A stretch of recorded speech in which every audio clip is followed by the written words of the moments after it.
నీ సత్తుగా మారితిని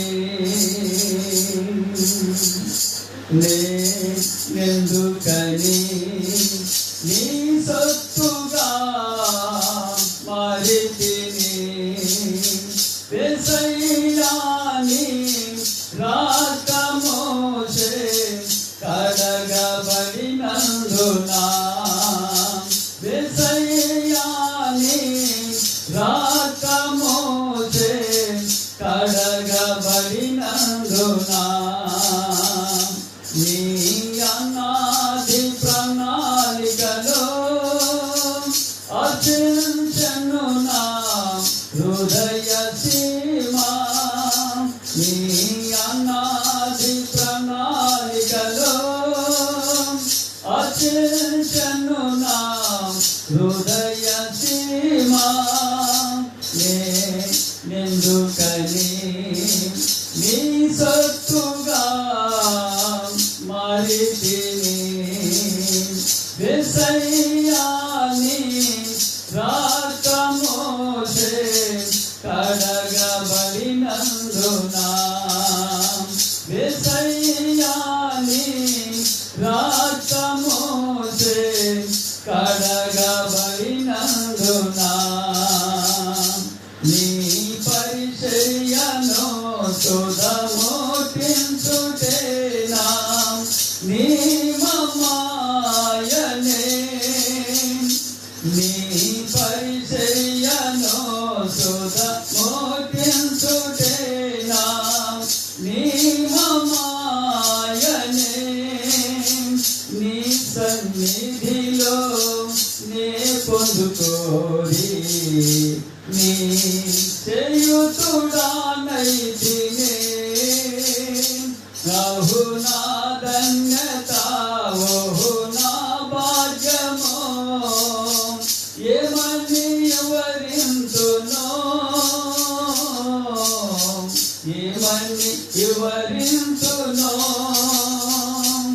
అహు నా ధన్యత ఓహు నా భాగ్యమో ఏమని వివరింతునో ఏమని వివరింతునో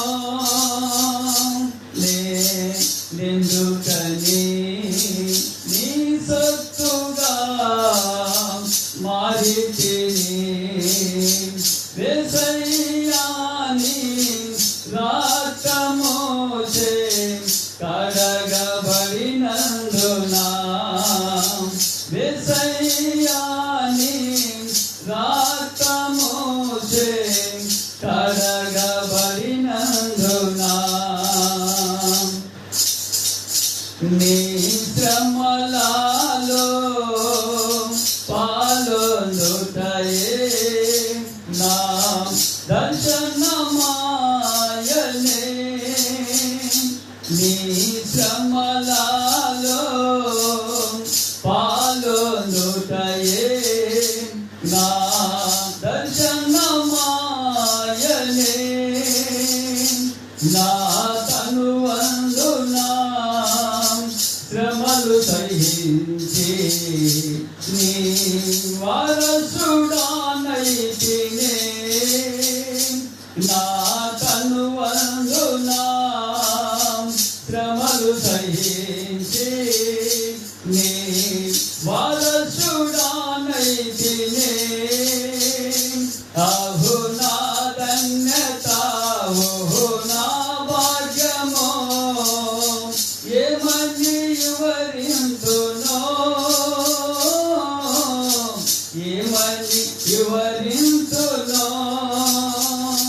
అహు నా ధన్యత ఓహు నా భాగ్యమో ఏమని వివరింతునో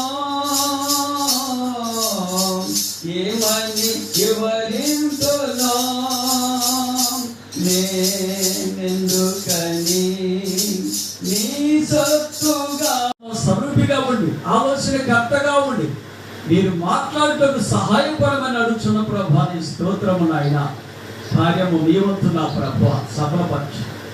నాయనా మీరు ప్రార్థిస్తున్న వాక్యములు ప్రభు నాయనా నీ బిడ్డల మీద మేము అందరము నా తండ్రి వినగలిగిన చెవులు మాకు అనుగ్రహించి దయచేయి అయ్యా. ఈ అపవాది ఒకవేళ పంచున్నను నీ నామములో లయపరచండి ప్రభు, దాన్ని దూరపరచండి నాయన. నీ వాక్యమేని వాక్యాన్ని శ్వసించి ప్రభు వాక్యానుసారమైన జీవితంలో అంటుకట్టుకొని మాదిరికరమైన జీవితము నీ సన్నిధిలో ప్రభు నీ ఎదుట నాయన మేము అనుగ్రహించి నడుటకు సహాయమైన ప్రేమ మాతో ఉంచమని ఈ వాక్యము నాయన మీరు ఆదరించి అంతవరకు నడిపించి మన కొరకును ఆయన జన్మించి మన పాపముల నిమిత్తమును ఆయన ఏమైందంట, ఆయన మన పాపముల నిమిత్తమును ఆయన ఏ తప్పు చేయనప్పటికీ ఏ జ్ఞానము ఆయన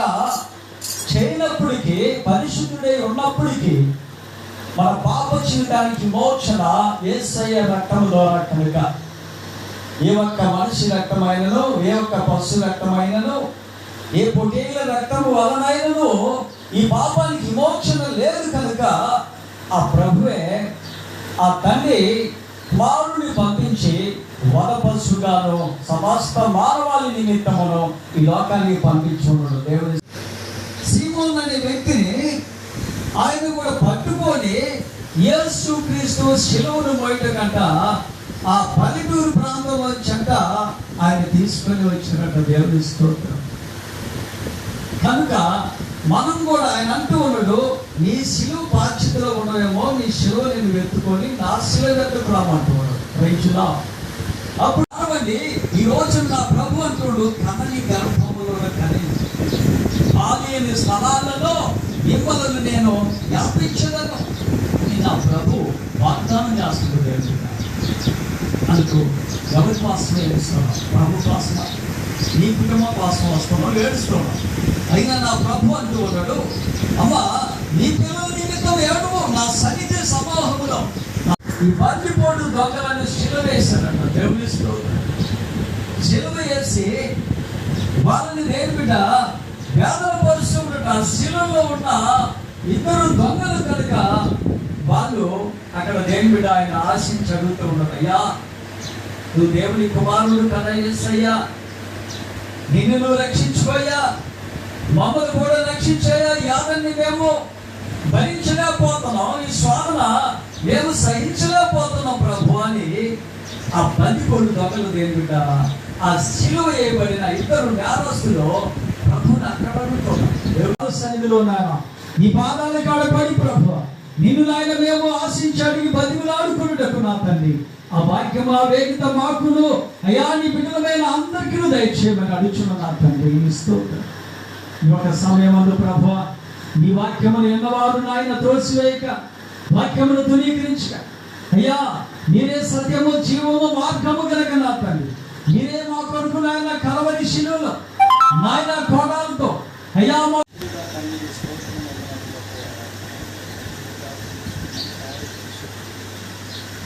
పదహంత బాధ్యత సమస్య ఇబ్బందులు ఏ ఒక్క స్వీకృతంలో ఈ విధంగా నిశక్తిగా మార్చుకున్నాను. ఆయన రాజ్యం మనసు నిశ్చయం రాజ్యం ఇక్కడ మన గురించి శాస్త్రం తల్లి స్తోత్రం కుమారుడు దీవించుకున్న పట్ల గొప్ప ఏ ఆశించిన సమస్తం నడిగినప్పుడు సంస్కృతి ఏం పట్ల గొప్ప కార్యం